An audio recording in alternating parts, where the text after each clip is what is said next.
King of the Night, Vincent Valentine, EX Turk, my heart beans, and another Final Fantasy segment. I should say, I won't say suck it, but Final Fantasy segment, Final Fantasy 15. And another question, like always. Another fan question, it always happens, but we're going to be talking about the Niflehime Empire.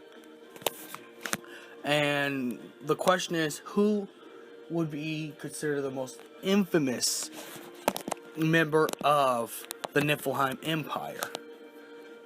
So we'd have to stop by what everybody else does. We already know that Chancellor Ardyn Azunia, or Ardyn Lucius Kylan, created the Star Scourge and pretty much just sent the world into darkness with all the demons. But we're going to be talking about pretty much public perceptions, not stuff that has happened so many years ago.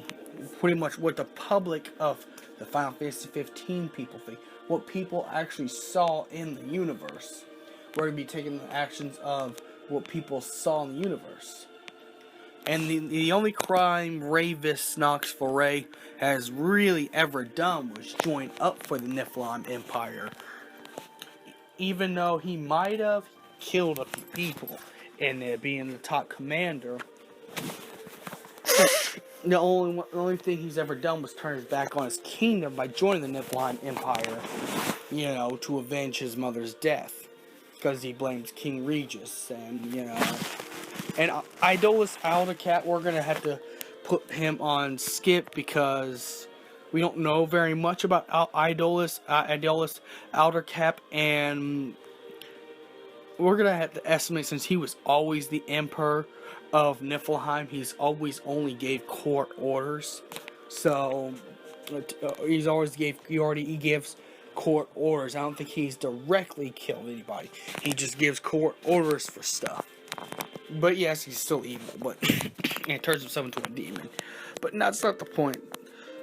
So we're gonna take Ravis out because Ravis started out as a good guy. He betrayed, that betrayed the kingdom of Tenebrae, and became the lapdog of the Niflheim Empire because he wanted power, and Idolus would give it to him because Idolus favors Ravis.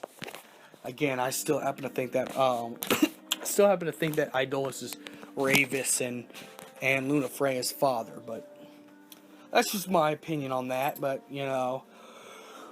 and Idolus is an emperor, so he takes the political position. So, and Ardyn, yes, even though Ardyn has created the Star Scourge and everything in Descent of Darkness, he's a chancellor, so he does all the government stuff. So he's like the governor, pretty much.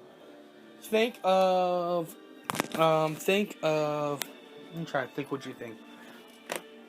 Vice president. That's exactly what Ardyn is to Idolus. Ardyn is vice president, so in the public eye, he wouldn't be perceived as much of a threat. Plus, he's very charming, so people instantly would fall in love with Ardyn because he's a charming person. So the most infamous, and Verstal, we don't know what Verstal does besides makes Magitech stuff. Even though he does all the experiments with people, and yes, he has experimented with Prompto, his own son, before his son got adopted by another family. And we know he made the Magitech. But, it's technically making machines evil, even though you're using evil things like demons to make machines. I mean, that is very arguable. That is very arguable, so Verstal wouldn't be infamous in the public eye of the world of Eos. Now you have to go to the last higher-ups, because Loki and Corgi are only sub-commanders. Pretty much sergeants. That's all what Loki and Corgi is. And yes, they got their fair share of kills being in the army and stuff like that. Being in their army, at least. Of course. But, But we need a face. I think the true face of the Niflheim Empire, besides the Emperor Idolus Aldercap and the governing board, Chancellor Arden Azunia, the most infamous member would have to be General Gluaca, because General Gluaca is seen by the public is known to kill King Regis, even though some speculate, in the world of Eos that Ravis killed Regis, because Ravis brandishes King Regis's sword as a trophy. Sorry about that, but he's brandishes, but even then, Gluaca is the one who killed Regis, as well as General Gluaca is the reason why Ravis joined the Niflehime Empire, because General Gluaca killed his mother, Queen Silva. I'm pretty sure if Queen Silva was still alive, Ravis would still be on the side of Insomnia. If Queen Silva was alive, which, again, that's why I think that, Gluaca would be actually the true villainy, face of evil of the Niflehime Empire. Plus, he's killed Clarus, which was Gladiolus and Eris's dad. Killed him in the line of duty. And being the higher general, he's probably had more blood than you realize. The only thing that's weird is that I don't know why Ravis doesn't straight up kill Gluaca, unless he respects Idolus so much that Idolus's orders is law to him. Because if Idolus didn't trust or like Gluaca, I'm pretty sure Ravis would have wouldn't feel bad if he got rid of Gluaca. Sure, Gluaca did everything he could because he wanted his home back. Because just like Nix Ulrich, he was an immigrant with no home because his home got destroyed. And he felt like the king didn't do anything to restore that home. So, of course, that's why he did what he did. But I'd say General Gluaca would be the most infamous member of the Niflehime Empire, because he kidnaps Lunafreya twice, kills King Regis, kills Clarus, kills Queen Silva, which is Ravis and Lunafreya's mother, and again, is the one who kills King Regis. The assailant that killed King Regis was General Gluaca. Yes, Idolus ordered all of that stuff, of course, but I'm pretty sure Gluaca's hands is filled with blood. In fact, people fear the Niflehime Empire because of General Gluaca, because General Gluaca would be the most ruthless out of all of them, even more ruthless than Ravis has. Because Ravis would spare you if he has any purpose for you. Gluaca would straight up kill you.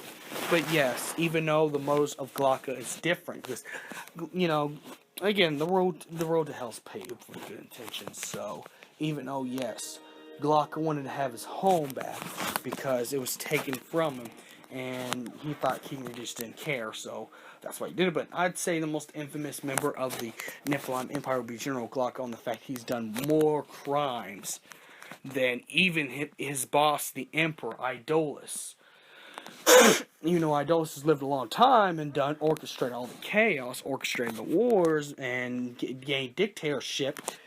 The person who actually commits the crimes, even under a king, would be considered pretty much the bad guy. So, I think even though General Gluaca had good reasons, he still took the hit as the bad guy because, well, he did all the orders that Idolus wanted him to do, in precise order.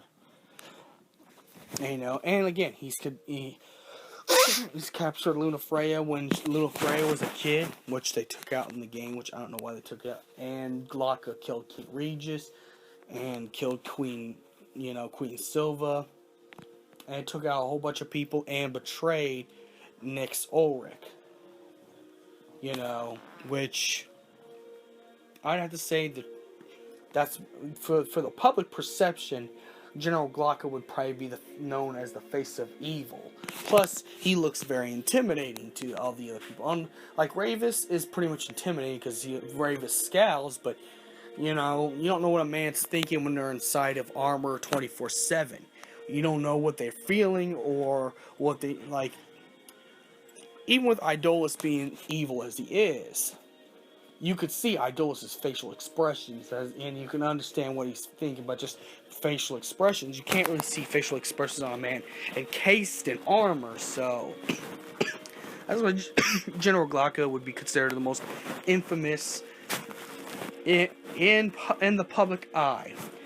Personally, I'd still think Arden would be infamous because Arden started all of this mess in the beginning, but that's just my personal preference. But in the world of Eos, Gluaca would be pretty much be the one who's infamous because he's committed all the crimes for the Niflehime Empire, plus a lot more. And there's probably more blood on it than even Ravis had. So,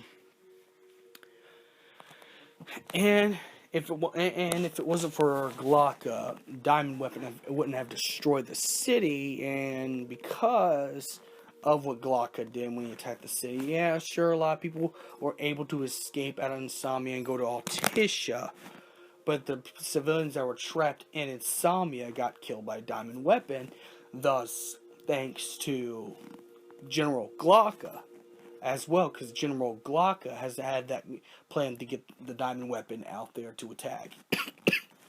So yes, General Gluaca would be the most infamous member of the Niflehime Empire, even though Arden is the true evil because of Star Scourge, the Lucius Kylium lineage bloodline, the Star Scourge, and early stages of the Niflehime Empire.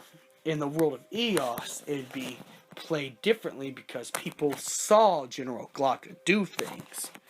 And that's pretty much why I think General Gluaca is the most infamous member of the Niflehime Empire. And may the crystal be with you. And don't forget to comment. I have a QA video too.